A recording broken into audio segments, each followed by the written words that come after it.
Hello, this is episode 13, unlucky for some, of Added Time. I'm the Mad Dog Mike Angus, and today we will be discussing what occurred in the Premier League over the weekend. That includes the Man United fans causing the postponement of Liverpool versus Man United, the chaos at Old Trafford there, and also this weekend, Man City edged closer to their Premier League title that they're surely going to win now. This is Added Time.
Hey everybody, this is the Mad Dog Mike Angus. This is Added Time episode 13. It's Bank Holiday Monday. Added Time now on every Monday, 7 o'clock. So welcome to the show. We've got a lot to talk about this week.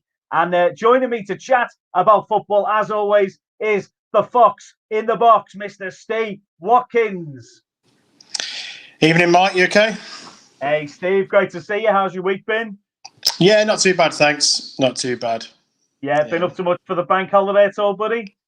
I had a fairly busy weekend. Went to a barbecue, went out for a nice walk on Saturday. But today has been in this part of the country has been very much a washout. So not a lot occurring today. Just relaxing before heading back to work for tomorrow. So that sounds like a good plan, mate. That's probably what I should have done. Instead, I was outside in a marquee in torrential rain and gale force winds for about the last 7 hours. So that was a joy. But at least the guests who did venture in to visit us at my restaurant that I work at all enjoyed their meals. So that's what counts there.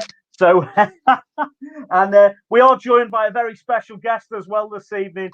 He is an Arsenal fan. He is also the host of the What Do You Call It podcast. This is Mr. George Buka.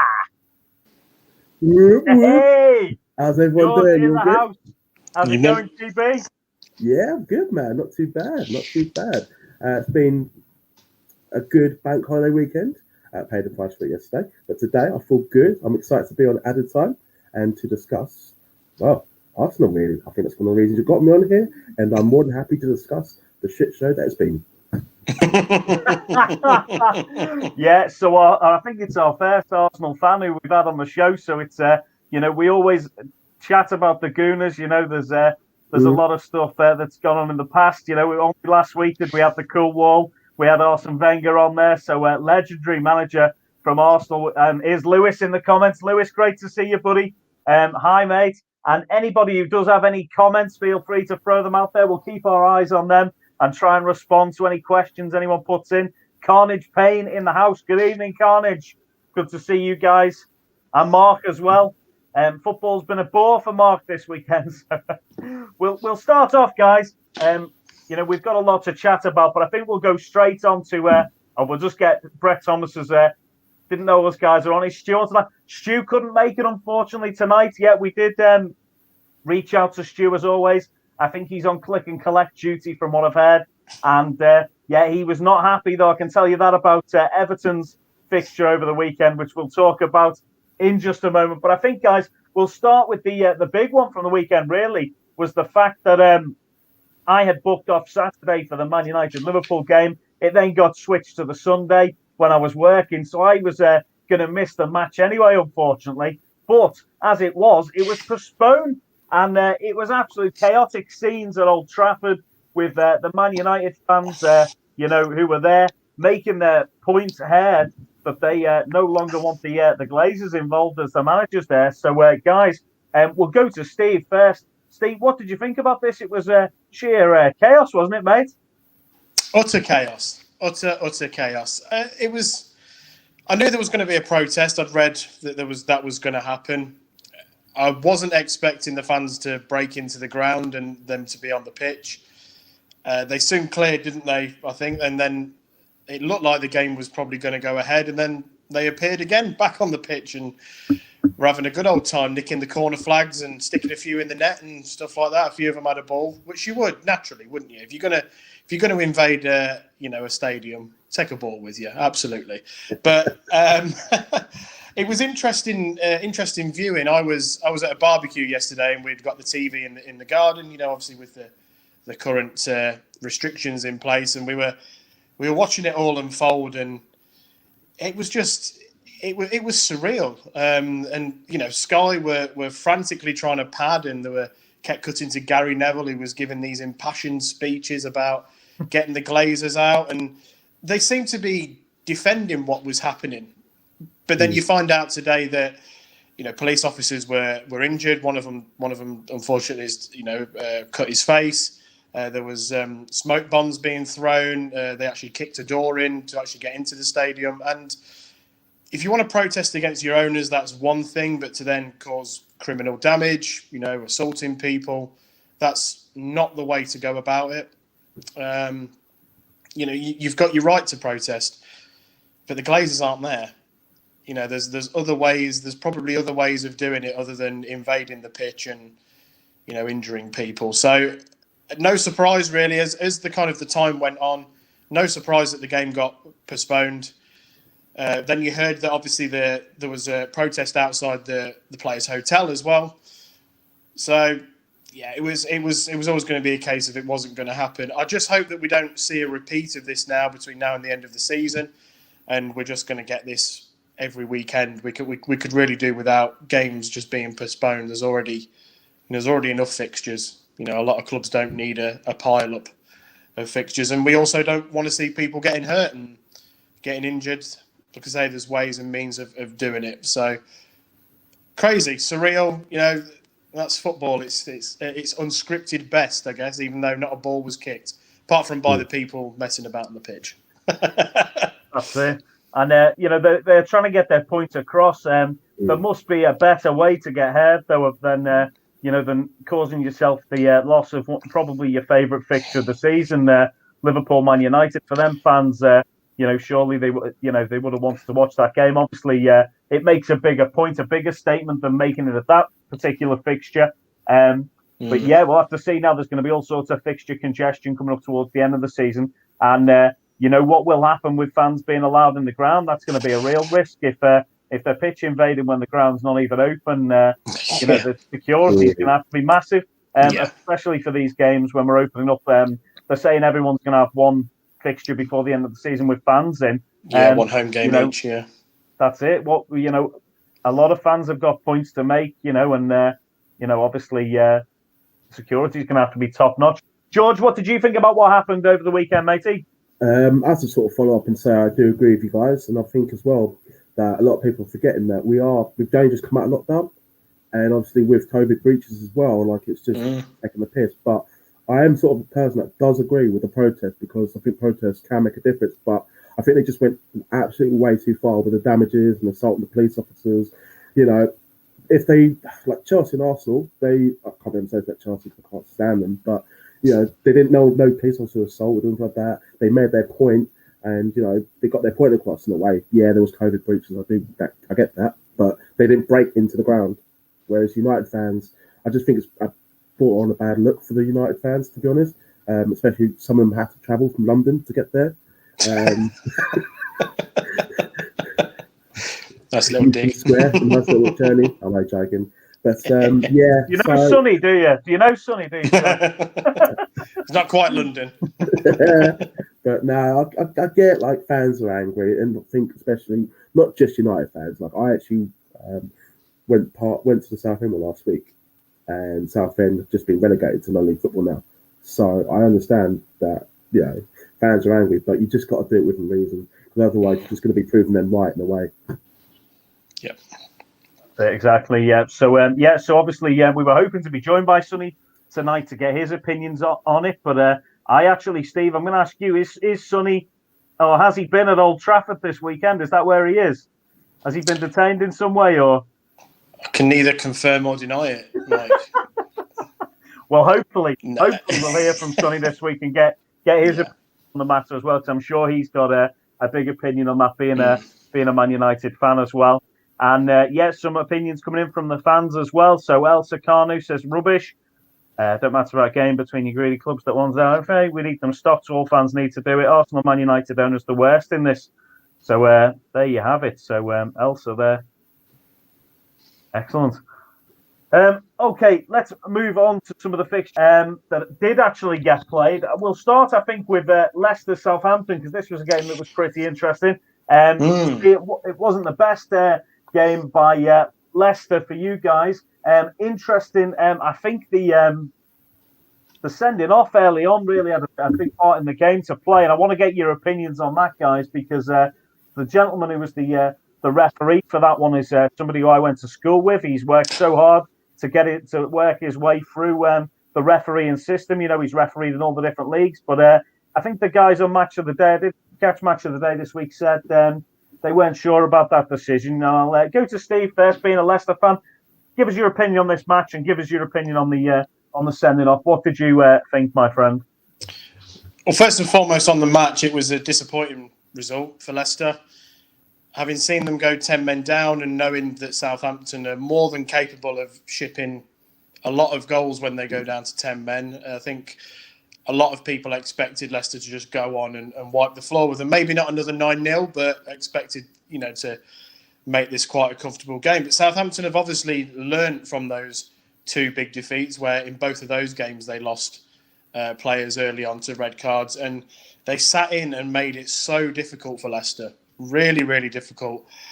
Leicester made a change at half-time, took off one of the centre-backs, brought Ayoze Perez on. There's no point in playing three at the back when you're playing against 10 men and you know that you're probably going to have the control of the possession.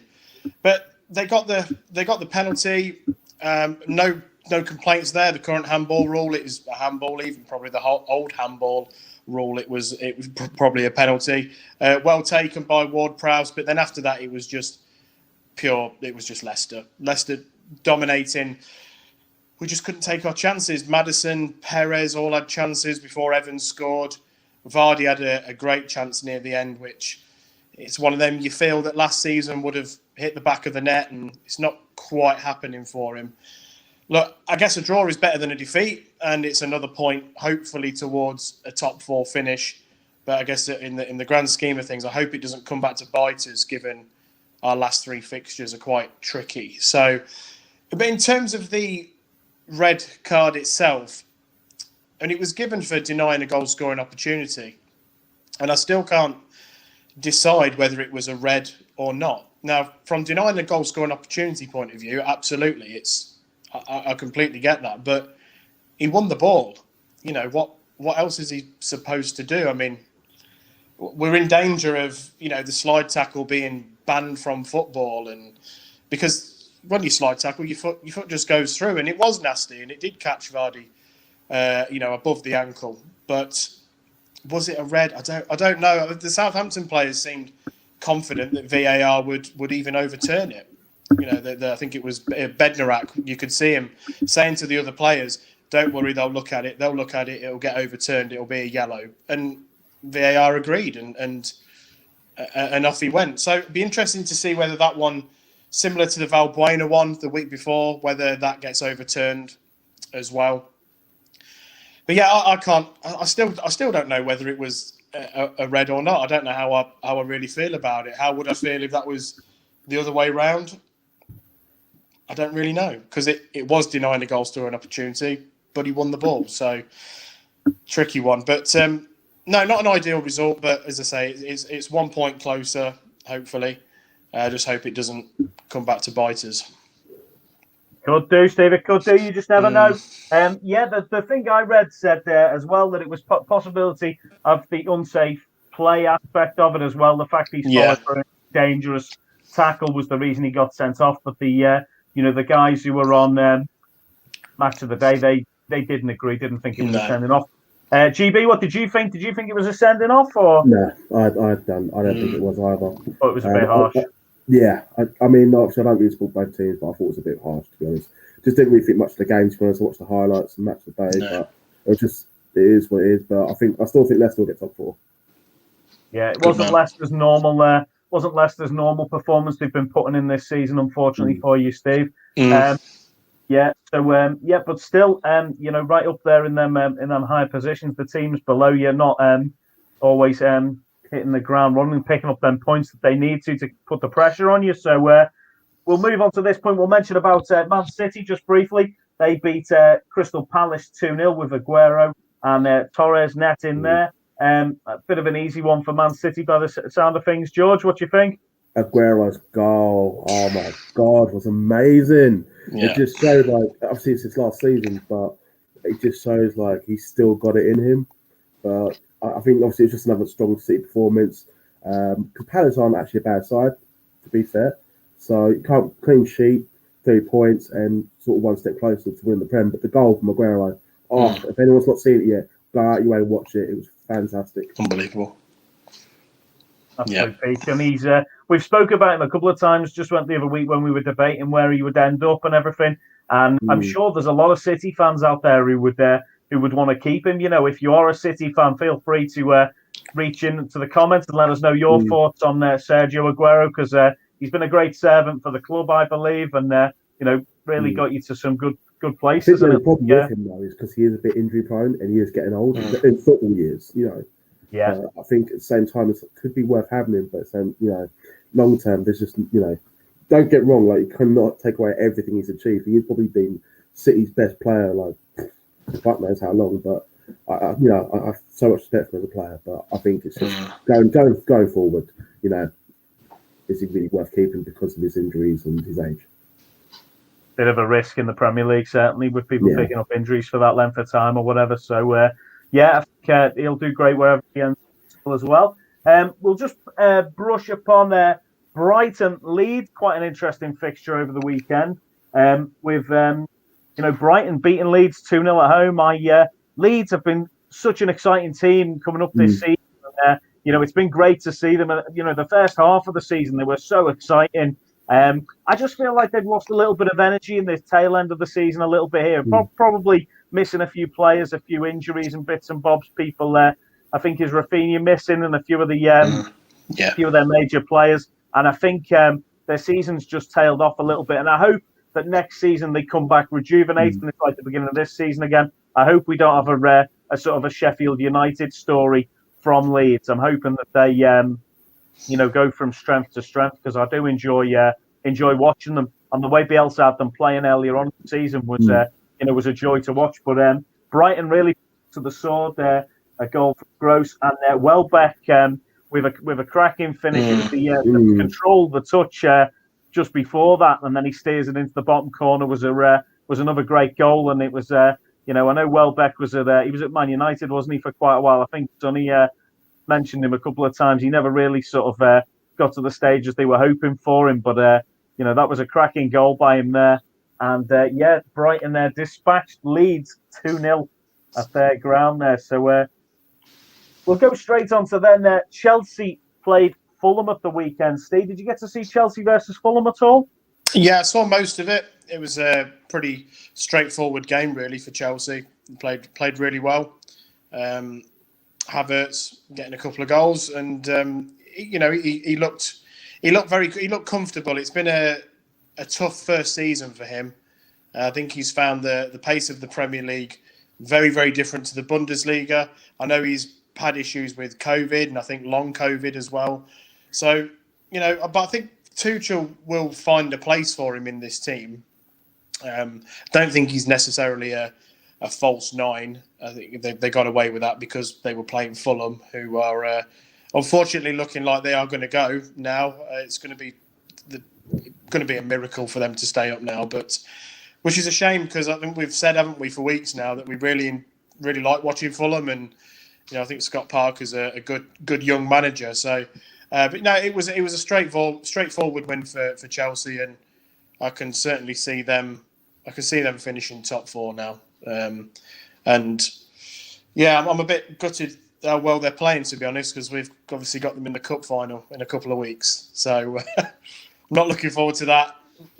Nervous Yeah, excitement, but they are looking. they're looking better. great. Chelsea. I think Yeah, they've just picked up, haven't they, at the right time? Really, for them, definitely. yeah. I think if they get themselves a real recognised centre forward, I know they keep being linked with Haaland, but I can't see that happening. But next season they could really, with Tuchel there and a couple of signings, they could really push for the title next year. I They've got agree. the Yeah, players. and I was hoping that Lampard would stay on because I hate Chelsea. Yeah, and me. And I was really enjoying the bad job that he's doing this season. So the fact that they're improving and looking good, another decent performance against Fulham, but Clean sheets, got yeah. dragged. Fulham just haven't been. I don't know. I know a lot of people have been praising them for like, oh, they play well under Scott Parker, but it's like they're getting relegated still. So can't be that well. Yeah. But Havertz, he's doing well now. I think they still need that striker, like you said, because Timo Werner. I don't want to write him off because I was a fan of him in Germany, but I just don't think it's been a good first season for him. But he's still quite young, he's still got time to improve, and Chelsea just got motivated at the moment, and it's really sad to see because obviously you've got FA Cup, Champions League. It's just, come on, guys. they could finish up having a fantastic season, couldn't they? Top four, the Champions League. If they could get to the final, they could win it, and they're in the FA Cup final, and I would imagine they are favourites for that as well. So, as much as it pains me to say it, but it could end up being a fantastic season for them. And they were proper faltering under Lampard. They looked really average. I do like Lampard, and I think he has got potential to sort of be. He's got something there, yeah. Yeah, but I just think he lost the players, and there just wasn't much. There wasn't much going on for him, and obviously Chelsea is so cutthroat. They will literally. There's no time, no patience, and in a way, I kind of respect that in a way because you just want to, win stuff. There's that hunger, that desire, but a lot of people don't like that sort of attitude and that way of thinking. So everyone's different, really. That's it. Our friend Stu Palmer from Stu's Wrestling Podcast, who's been on, he was a couple of weeks ago. He was fuming about Tuchel taking over. He couldn't believe it, and then since then, they've really gone. I always liked him. That was it. Yeah, I think he wanted Lampard to stay, but that could be him being an Everton fan, hoping that they would pick up some losses. George, while we've got you on this subject, what I want to ask you is, being a Gooner, who are the sort of teams in London that you hate the most? Like, what is the order? So Tottenham are the ones you dislike the most because they're the better teams, I'm guessing. I dislike the fan base a lot, right? But I do actually. So more of my closer friends are actually Tottenham fans. But in terms of the whole general fan base, I don't really care for them. I don't like them. I love their attitude. Like, they think they're sort of bigger than what they are. Yet they haven't won a trophy in over 20 years. Lost another final. Loved it. They were poor against City, by the way. I know you've already spoken about the League Cup final, but that was just an abysmal performance. Like, there's just nothing. I forgot Harry Kane was playing. It was that bad, but I loved it at the same time because they lost. That's it. We normally have John Scott on with us as well, George, who's a Tottenham fan, but he's I think since the cup final, we haven't been able to find him either. I knew I'd rinse him. But yeah, no, I think I dislike Tottenham, but I do hate Chelsea as well. I'll be honest. Yeah, and what about like Fulham and Crystal Palace? Where do they big fan of Fulham, but I think they're just more. I don't know. They haven't really done too much harm to me. I'm talking about my own experiences when I've gone to the games and stuff, like North London Derby, and I've watched, other teams play and stuff. And I just, Palace. Palace I got on well with when I went there. The fans are really nice. I didn't care who I supported or anything, so I got no issues with Palace. So I got love for them in a way. Yeah, Chelsea can do it. The fan base can actually. So if anyone is in the comments, like, he's on AFTV. I'm not, right? my own opinions, all right. Excellent. That's what we like to hear. Some great abuse there for Chelsea fans. At this point, we might as well speak about Arsenal briefly. So, George, how long have you been an Arsenal fan for? And how did you pick Arsenal? Because I mean, it must be tough to pick a team down there with so many. So I say because I'm an old man, just I think that's how it happens a lot, really. Sort of, in your family. So, pretty much because I'm an old man and some of my mates, and the Wenger era.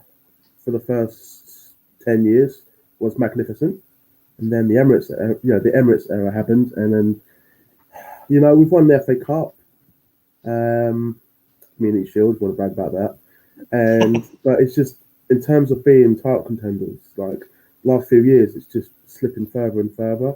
But I think like some of the players during the main Wenger era, but Thierry Henry, like magnificent, just got inducted to the Hall of Fame, well deserved. I don't care what anyone says. I mean, there are other players that should go in, but Henry should be like top of the list.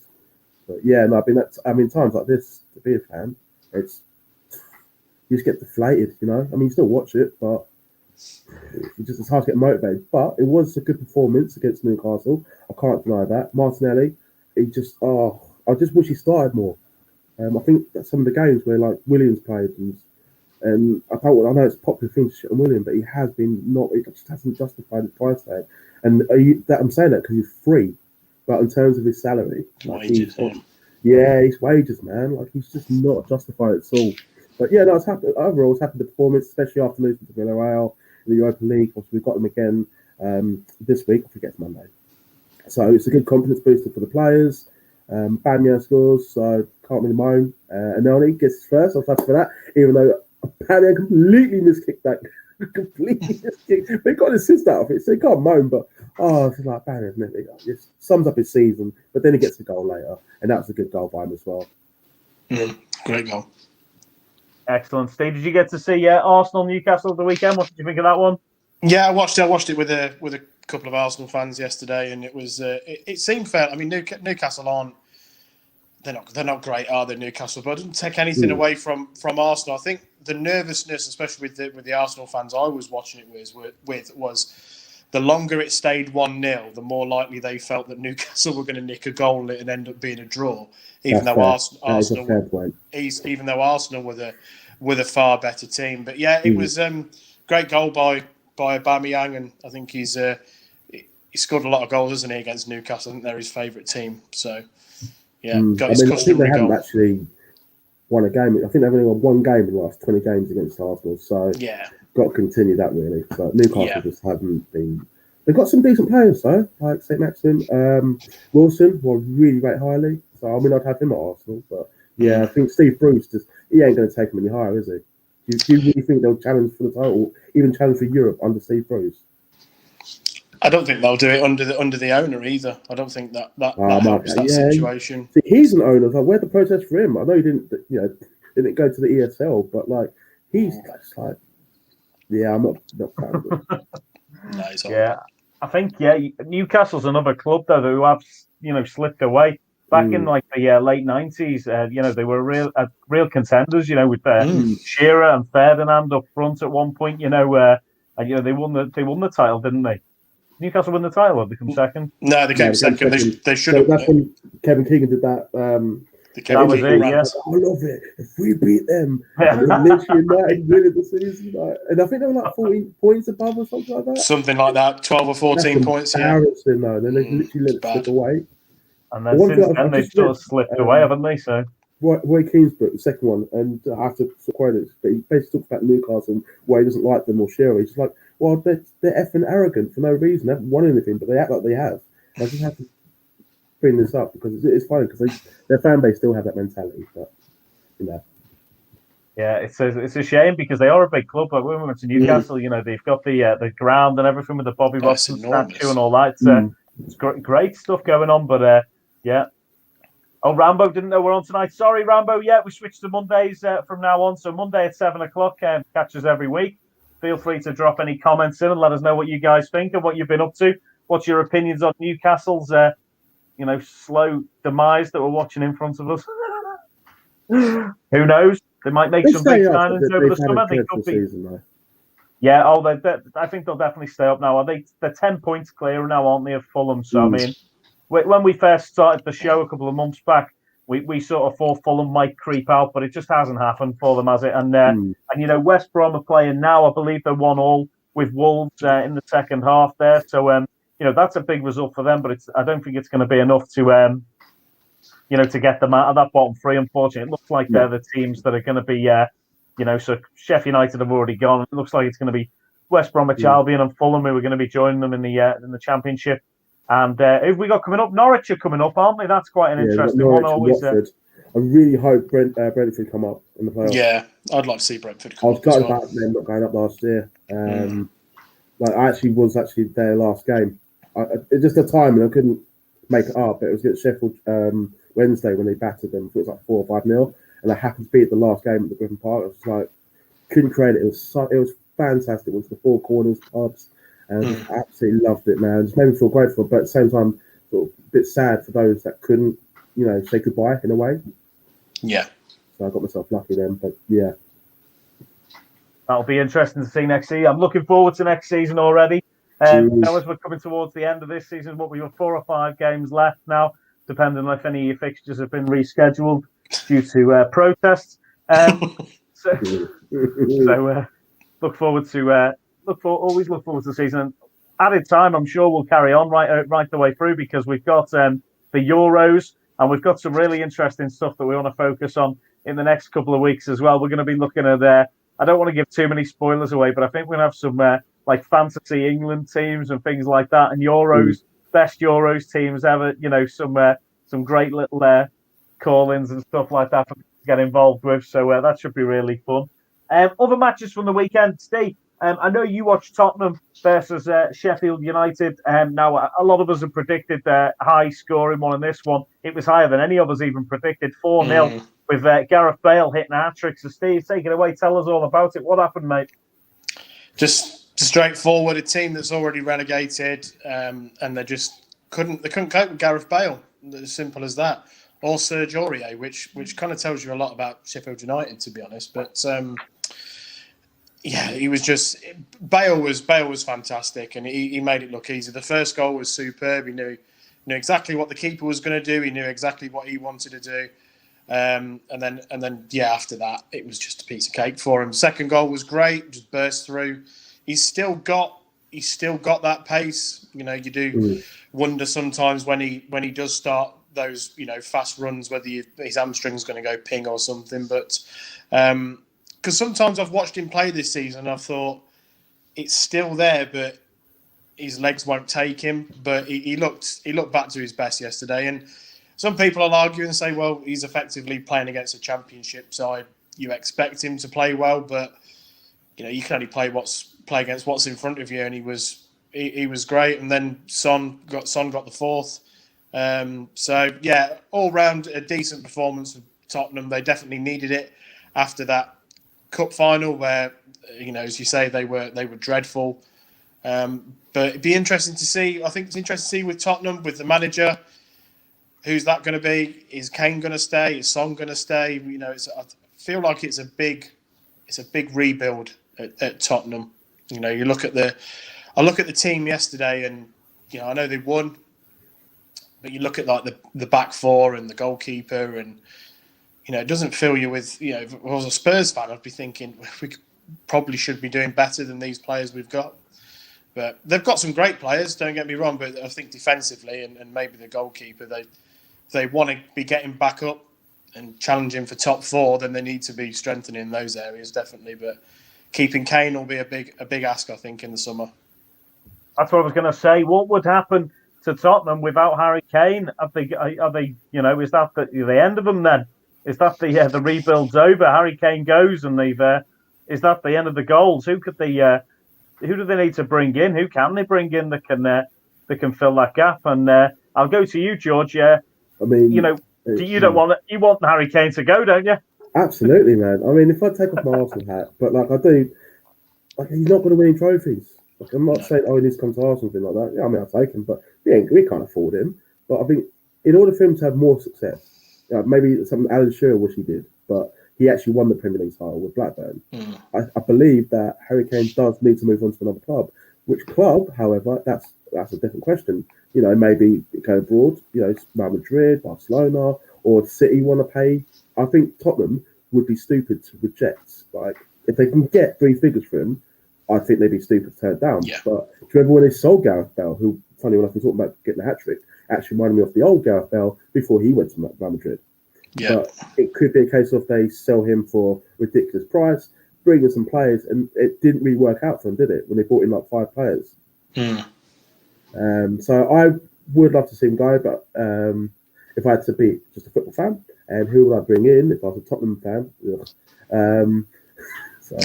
But yeah, no, maybe Tammy Abraham, Callum Wilson. There's a few players that you can think. Patrick Bamford. There's some really good, good strikers. So they're people I'd sort of eye up because they wouldn't cost you too much either. That's what about one last fixture to cover as well from the weekend, and it leads us on to that quite well.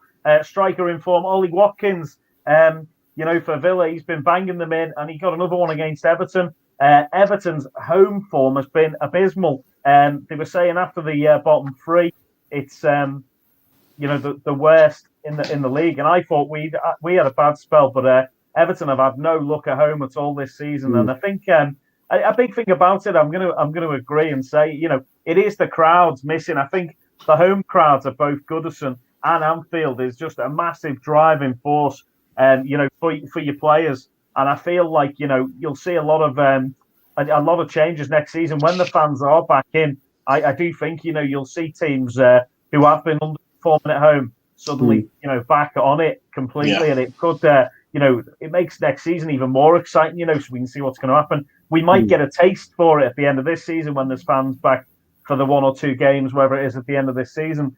You might see some surprise results that weekend or whatever, with the teams who are at home. And I'm looking forward to seeing it because I do think it has missed the fans a lot. A big part of the footy is the fans. And, but Everton 2-1 to Villa. Ollie Watkins, it was a Holgate mistake on the edge of the box, gave it away to Ollie Watkins, who coolly slotted it home.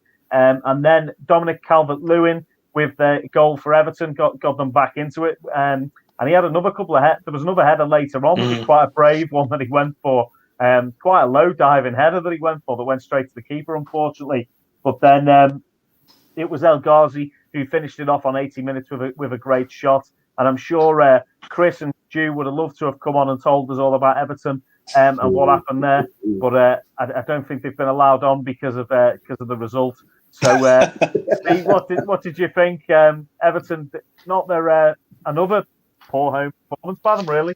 Yeah, I think I'm hoping I put Villa as winning because I do hear these things from Stu and from Chris that the home form is just dreadful, and I think with Everton they've got again a team with some really good players, Rodriguez and Calvert-Lewin, Sigurdsson on his day, but I think they just lack pace, don't they, in that team? Richarlison's quick, and I guess Iwobi's quick. I don't think he's quite got the quality, but I don't. They just lack a bit of pace across the pitch. And Villa have got pace in El Ghazi and Ollie Watkins, but yeah, it didn't surprise me the result at all. Villa have been great this season when you consider that they stayed up on goal difference last year, and they're looking like a top 10 finish this season. They've been superb, which I don't kind of like saying a lot, really. But yeah, fair play to them. But no, Everton really need to sort this home form out if they're going to, because they're a club similar to Leicester that want to push and disrupt that Big Six, Top Six, Elite Six, whatever you want to call them. And Everton feel like they're probably a little bit further and further away than some other clubs in that quest. So interesting summer for them, but they've got a new stadium being built, haven't they? So are the funds going to be there for players? Who knows? Well, they got James Rodriguez in, and I think he was a great signing for them, to be fair. And then I think this week, did he pick up a knock in the warm-up before the match or something? Had to drop out the match, but right. it must be a concern for them that he's sort of been their main, been pulling the strings and scoring a couple of important goals. If he's picking up knocks a lot, that is going to be a big worry for them, I think, because I tell you, I rate out of their team that Alan in the midfield. I've said that to Stu a couple of times. I think he looks really strong and has been good. I see a lot of Everton fans, obviously on Facebook, who are round by mine. Everyone's either Tranmere, Liverpool, or Everton. So a lot of Everton fans not happy with Iwobi at all. That's what made me giggle when you mentioned him, because they really are not fans of him at the moment. So as always, always provides some sort of Facebook update about Iwobi every single week. There's something, that makes you laugh after a game. So That's why I'm laughing now. yeah, so definitely a more interesting signing. But I think James Rodriguez is the key for them. Oh, hang on, a little update from Brett here. So I met up with Jeff from London's Burning again, and he said I sat down and had a coffee. But would you know it? He said he works for Tottenham Football Club. So excellent. I will look at that. So Jeff from London's Burning works for Tottenham Football Club. So interesting stuff. We'll have to see, Brett, if we can get him to pop on the show and come and have a chat to us. Reach out to him, mate, and let him know that we'd be happy having him on the show to come and have a chat to us. Because obviously, Steve, you're a big fan of London's Burning, I believe. Yeah, I guess so. No, I watched it back in the day, and we've obviously with the Games and Graps podcast, and we've been having a bit of a laugh with Brett, and he's been telling us about how we met Jeff from London's Burning, because we got onto the subject of 90s TV, so that's where that's come from. But yeah, that's interesting. Well. That's interesting that he works for Spurs. Yeah, I didn't know that. So fair play.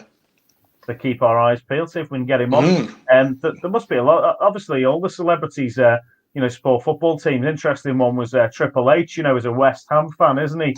That's a little bit different. But while we've got George on, who's an Arsenal fan, what do you think about them using all the WWE entrance themes as the players come out on the pitch?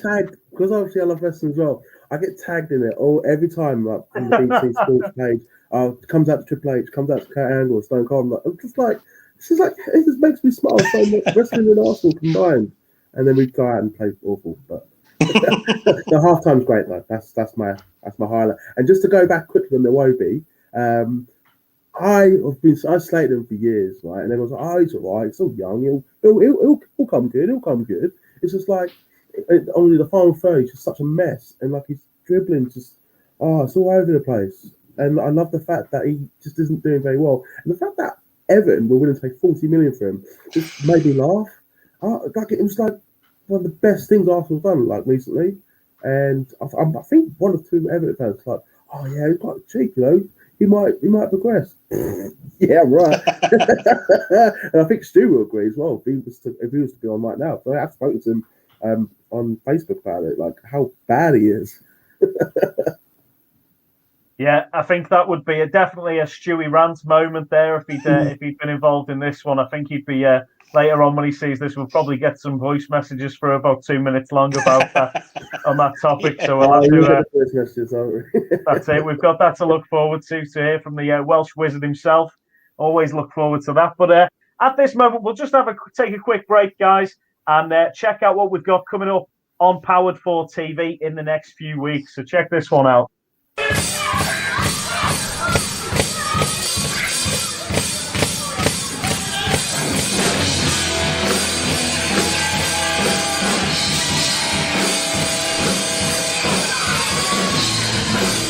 I'm not going to say anything.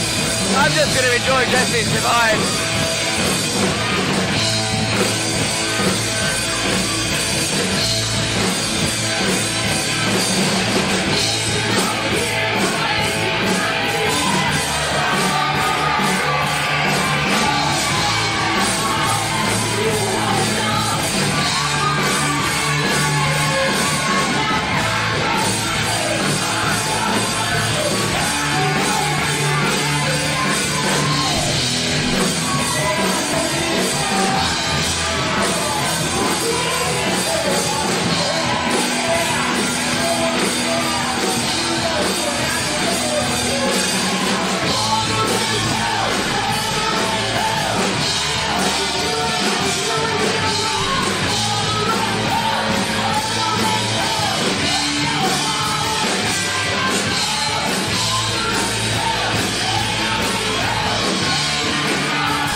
The babyface Pitbull is a mark for himself.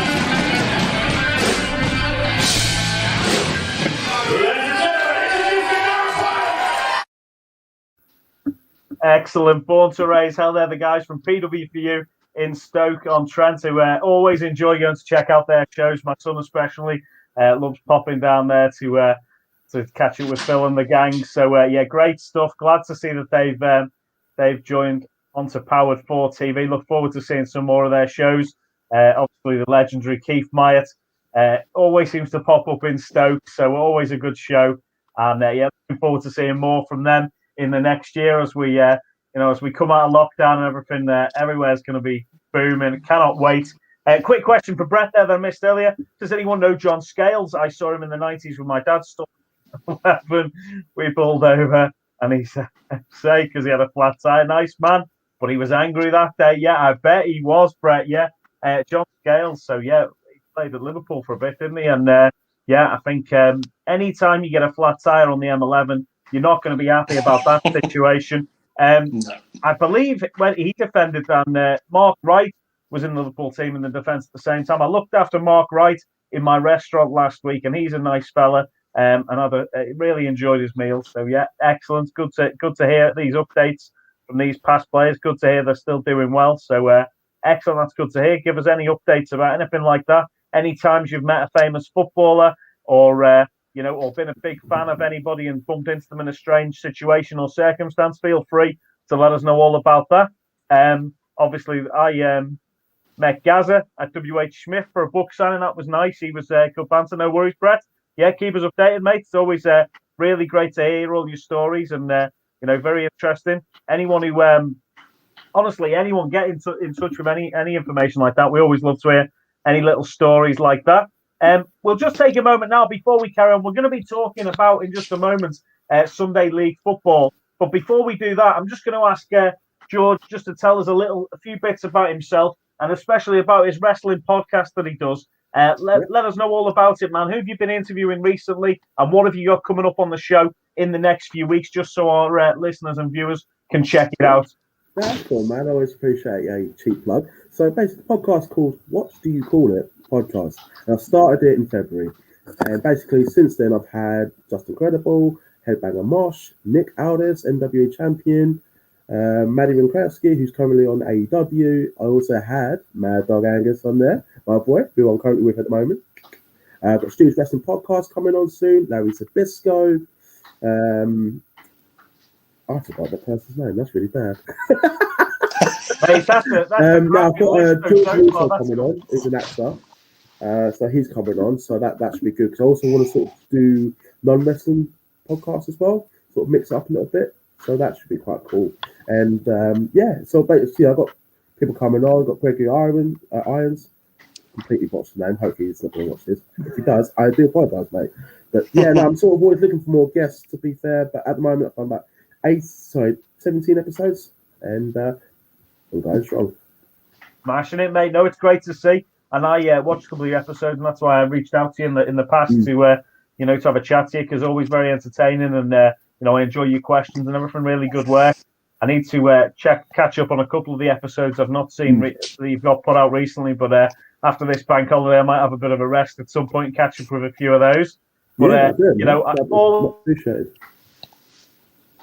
Always enjoy yours, mate, and Stewie as well. When Stu's Wrestling Podcast does some great stuff, and Simon Hills as well, all worth checking out.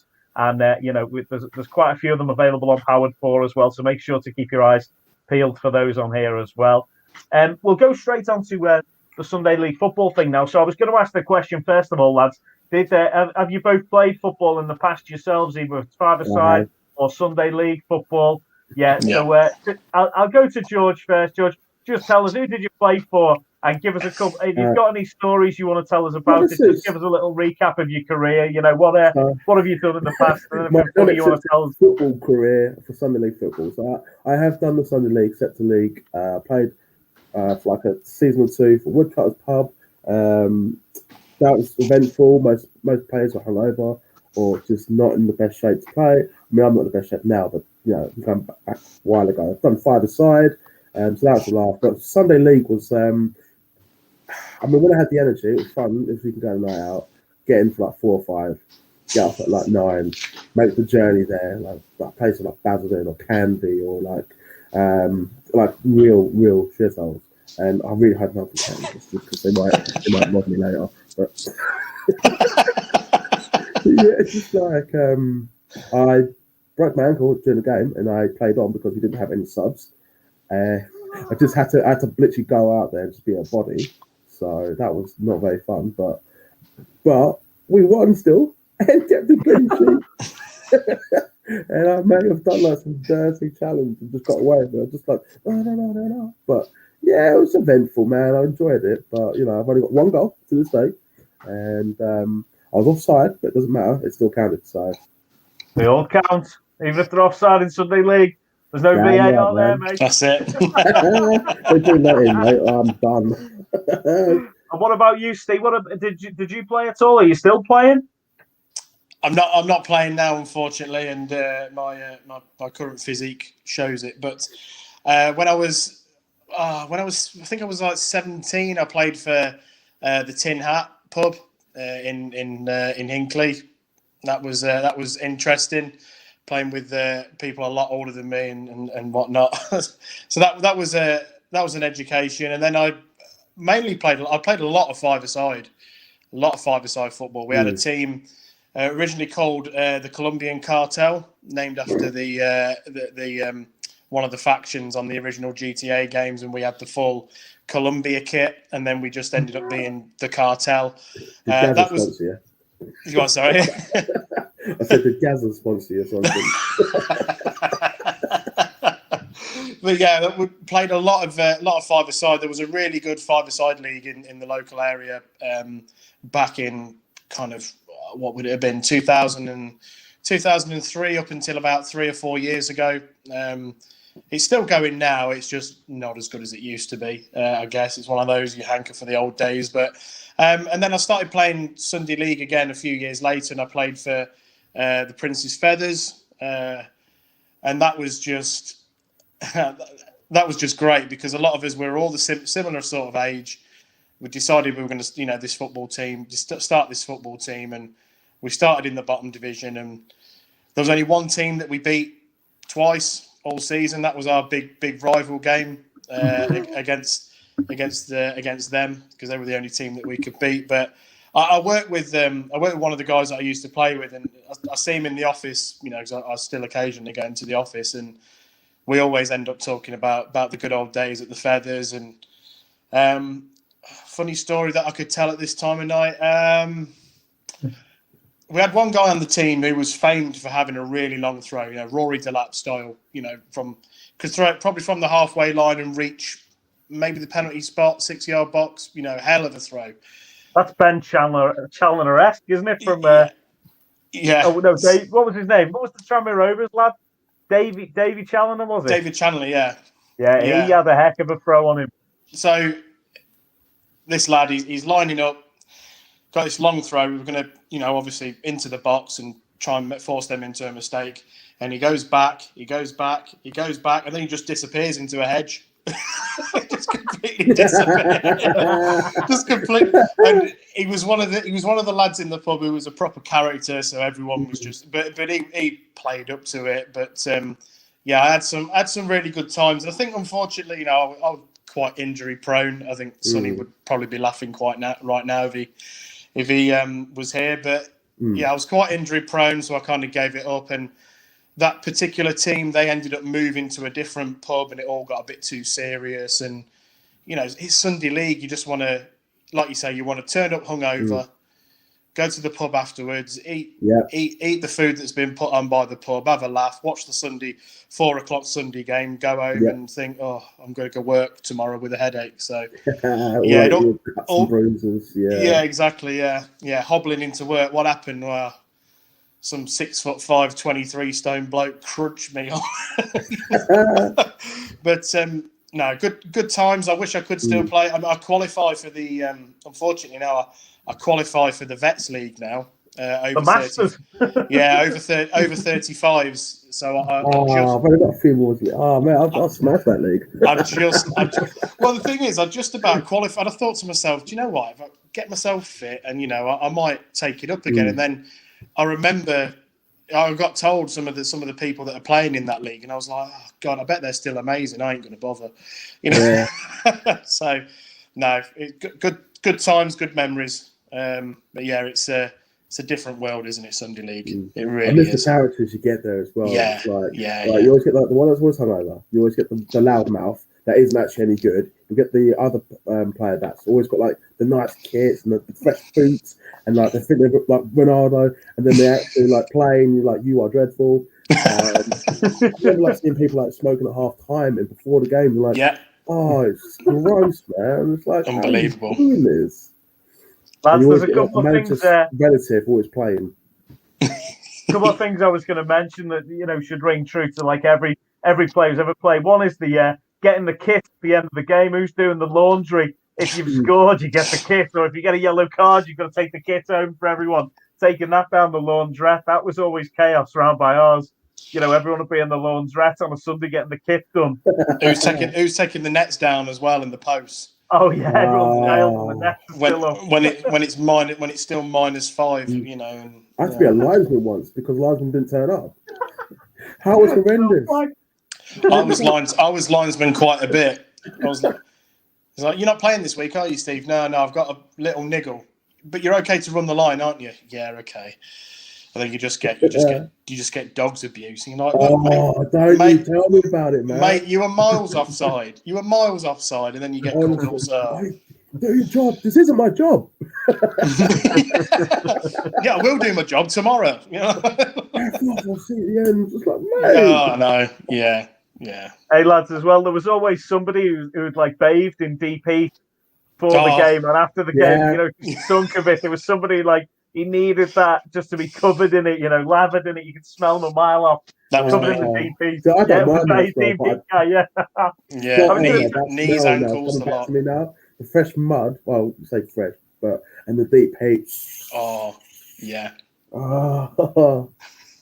Lads, I was going to tell you the Wirral Sunday League and Pub League is a rough place to grow up. I tell you, I was I think 16 when I started playing, and we played for me and my best friend went to the Acorn Pub, which is at the top of our road, and I think I acted basically as water boy for about a season and a half.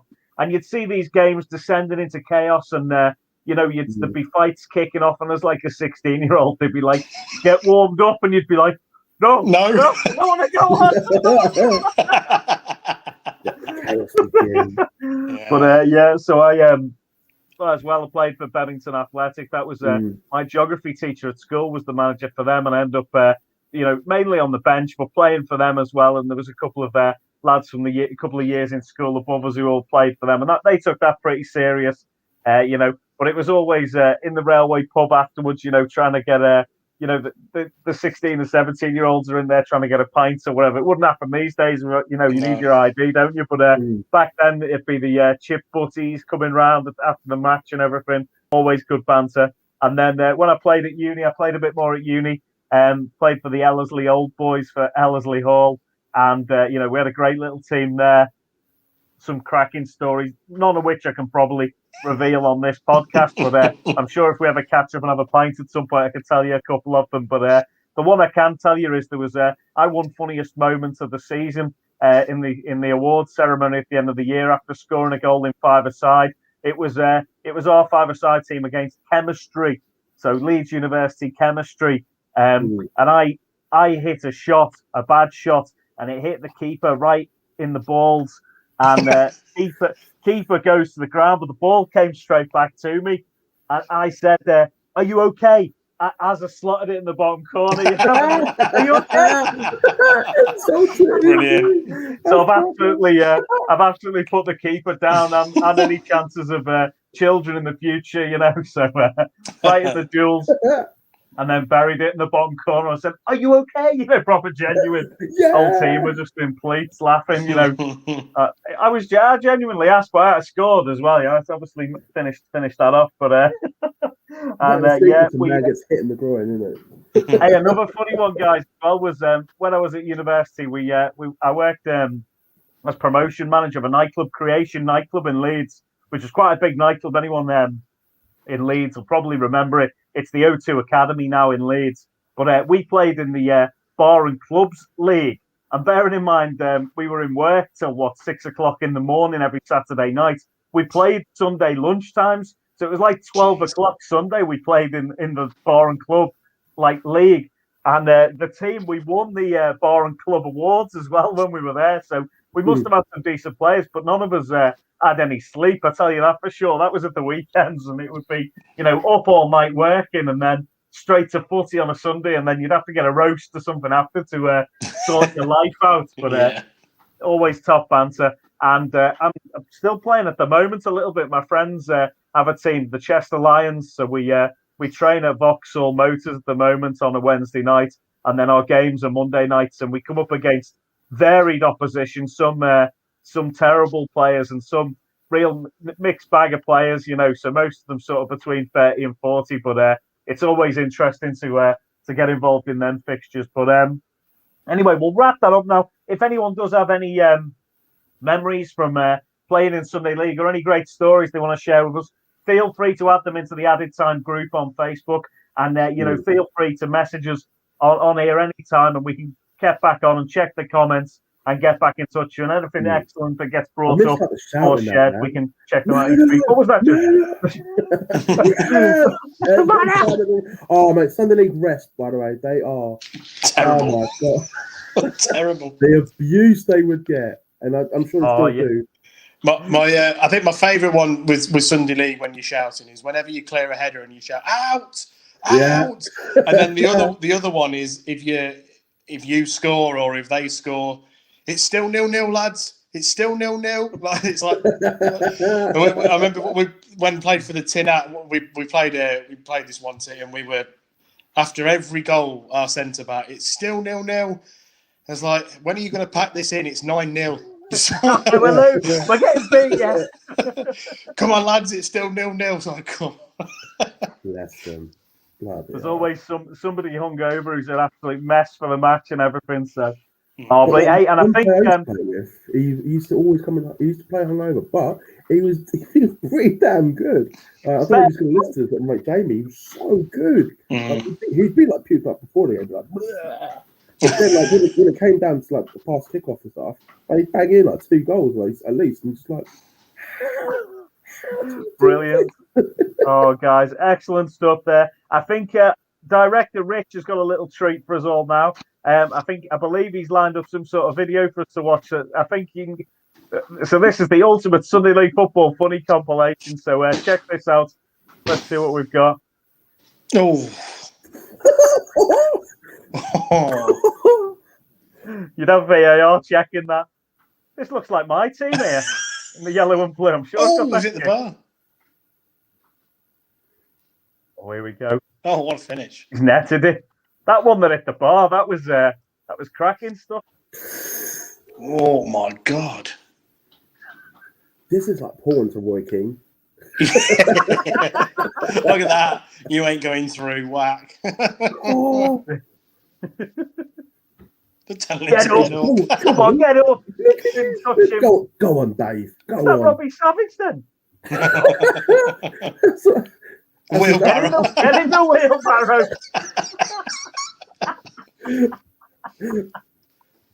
Bit of a kick clash there. Yeah.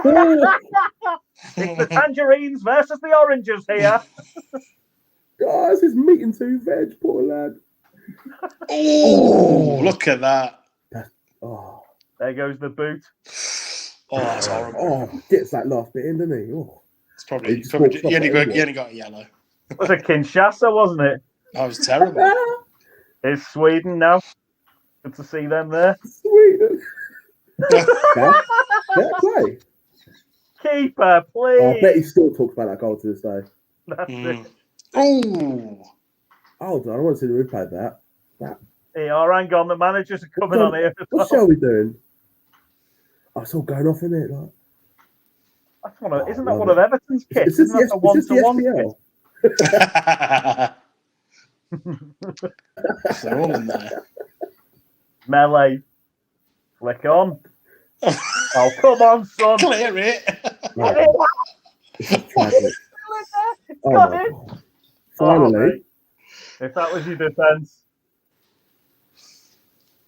Going on here. Oh, he's missed. Oh my god! Miss of the Oh, I season. miss playing on those hills. Oh, I've seen this Oh, one. go on, mate. airband. I love it. How have they passed pitch inspection with that pitch anyway? With waterlogged. I've played on worse. Oh, he's finished it. I think it's an own goal, isn't it? Ah, Brilliant. that's good. I enjoyed Good that. memories. Good memories. Excellent stuff. Is Honestly. this the chap who's just buried that own goal? Oh, I God. think so. That's it. I was That's surprised good. none of us Enjoyed popped up in one of them there, to be fair. Yeah, playing on Vauxhall Motors on the 3G pitches there at the moment. One of the lads manages to punt it over onto the first team pitch every week. So that's got to go over a fence that's about, 10 metres high fence and a small stadium that he's kicking over there to get that over. And then one of the other lads is collecting the other ball off the other side down a fence like Spider-Man. He's got to climb up over like a bit of a shed, down the back of a fence, like down some chain link fence. So yeah, always chaos.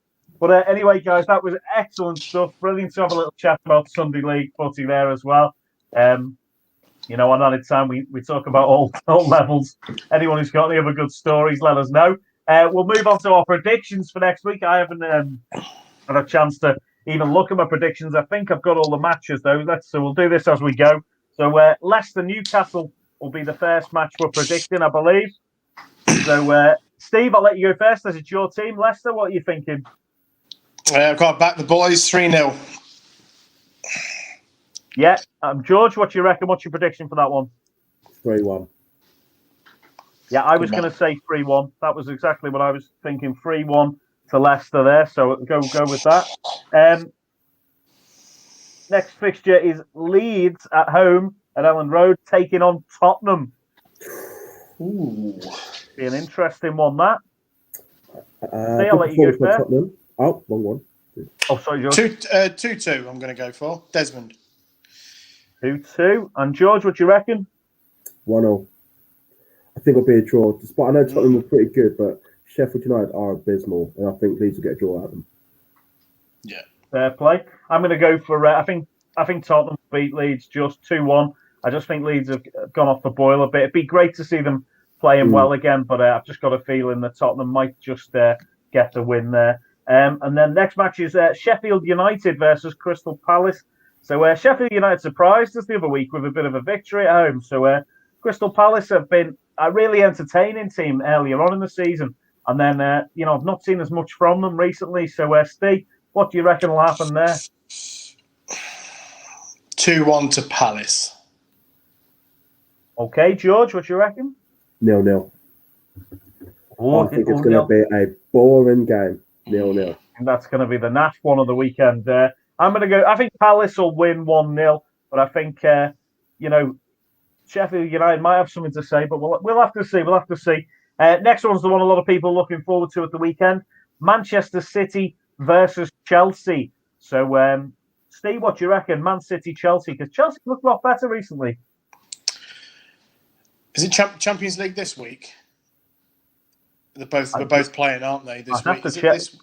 It is. I think it is this week. So yeah, they're both playing this week. I think they're going to cancel each other out. I can see it being 0-0. Okay. What do you reckon, George? I'll go with 3-2 City. Complete opposite. I think it's going to be goals, but I think City will get the winner in the 88th minute. Crikey, he's getting specific here. I'm looking forward to seeing that match. Hey, Steve, George's match sounds much better than yours. I hope it is more like George's match. I tell you, I'll be well worth watching. I'm going to go for 2-1 to City. I think Chelsea are much improved, but I think City will pick up the win there. And then Liverpool versus Southampton. Steve, what do you reckon? Liverpool at home. 2-0 to Liverpool. Excellent. And George, what do you think? 2-1 Liverpool. It's Danny Ings playing Liverpool because they want to get into Europe. I think because they cannot afford to lose. So I think it'll be 2-1 Liverpool. Okay, I'm going to go for got to support the boys. I'm going to go for 3-0 to Liverpool, and we need a big win, and we need to really get back on track. Last few games of the season, let's show people what we're all about for next season. Next is Wolves Brighton. That's an interesting one. Steve, what do you reckon? I'm going to go for 1-1. 1-1. Yep. GB, what do you reckon? 1-0 Brighton. Ooh. I think Brighton will do it. Brighton have looked good recently, and Wolves have really struggled recently. But it's a quiet season for them in general. Like considering how good they were the season before, I haven't really heard much about them this season. I'll be honest. No. I mean, it's just become a mid-table club. No. Since that talisman picked up his injury, it's been bad news for them. But I do think Wolves will win this one. I've just got a feeling it'll be 2-1 to Wolves. So I'm going to go with that. And then here's one for Sonny's team, Villa versus Man United. So, Steve, what do you reckon? Villa, you're one of your favourite teams, did you say?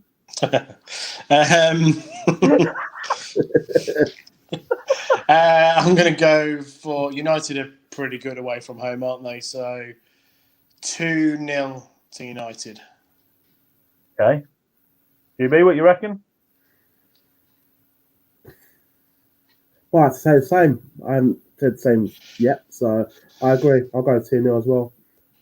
Okay, United, I love to mock Ollie. I love to mock United fans, but they're going to win this.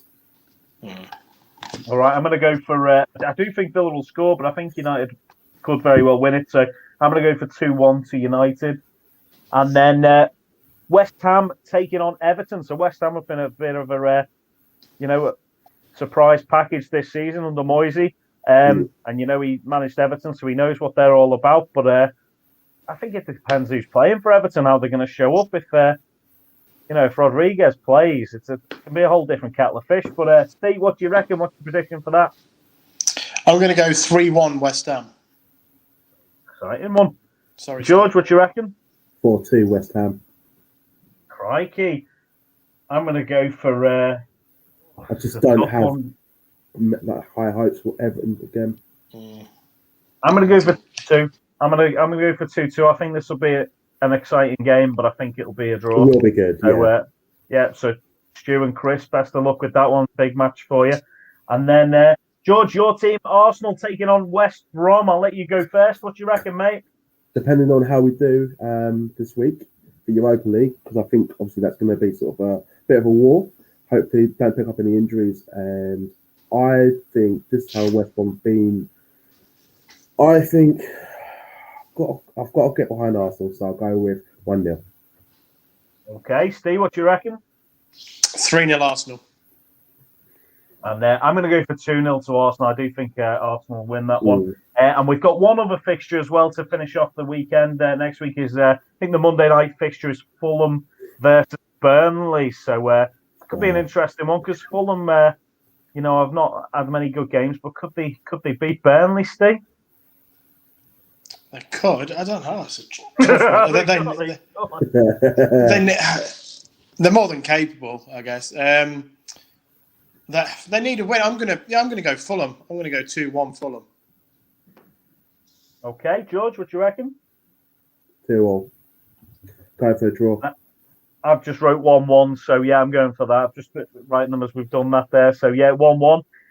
Just a reminder, we're here every week with added time, Monday at 7:00 every Monday. So you'll get a couple of the gang. GB might be back. Been a great guest today, buddy. Thanks so much for joining us. Give us your social media and everything, buddy. Where can people find you and check out your work? So you can find me on Twitter at BukaMania89, BUKA, not spot like the wrestler Buka.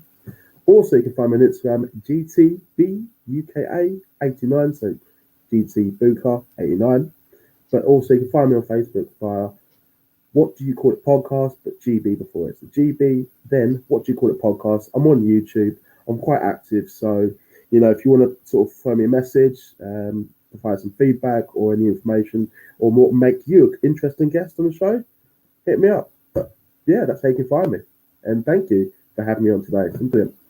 No worries at all, mate. Thanks so much for coming on. And one last thing, we're at Arsenal going to finish next season? What's the target for the Gooners next season? Man, that's right on the spot, that one. Yeah, that's your big one for the day. Who we get in, because obviously with Arteta, he has got rid of Ozil, Mustafi, Plasnich is on loan, but I can't see him staying. Hopefully not.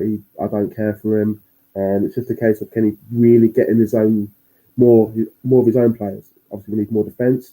I think Leno hasn't. He just made too many mistakes this season that have cost us games. So depending on transfers, I'd love to aim for Europe, so top 4. Obviously, top 6 for the Europa League, but I can't give a sort of confirmed answer because of how bad Till you get your we transfers might be able to squeeze it in by winning Europa, but we've got a bit of a battle this week against Villarreal, against Emery, who is just loving it, isn't he? Be a tough one for you, mate. Best of luck in that, though. And Steve, what have you got planned the next week or two, my mate? Where can we find you? What have you got coming up? So the Games and Grats podcast are recording, I think, tomorrow night. So we'll be talking about all things gaming, the goings on of all things in the world of wrestling. If we can bring ourselves to talk about Raw, because oh my god, it's bad. Anyway, so yeah, we're recording that this week. Social media wise, the Games and Grats podcast. We're on Twitter, Facebook, YouTube, Games and Graps. We're fairly active on there, and new podcast will be out this week. Excellent, mate. Look forward to seeing it. Thanks so much for joining us today, guys. I'm looking forward to seeing what Powered 4 have got coming up this week. Always enjoy checking out their shows. Big Fight Weekly with Stu and Chris is obviously a favourite up there with SP. Always good to catch up with SP3 and John Scott as well. Hopefully next week we'll hear from Sonny so he can tell us what happened at Old Trafford, how he's got on with that corner flag, and and also it'd be great to hear from John Scott. Hopefully Tottenham will pick up a victory and he'll come back on and tell us about them. We'll have to try and get you guys on a show together at some point. That'd be my last appearance now, wouldn't it? That's it. We'll get some Arsenal and Tottenham banter. It'd be great to hear. Yes. So far the Everton and Liverpool fans have been well behaved, but we haven't tried to go any further than that really with the Derby banter. So we'll see what happens. But thanks so much for listening. Thanks for all the comments people have sent across. We had some really good banter there. Thanks, Brett and Lewis and Mark for all reaching out. And I've been the Mad Dog, Mike Angus, and we'll catch you next Monday at 7 on Added Time. Thanks for listening. Catch you soon, everybody. Thank you. See you later.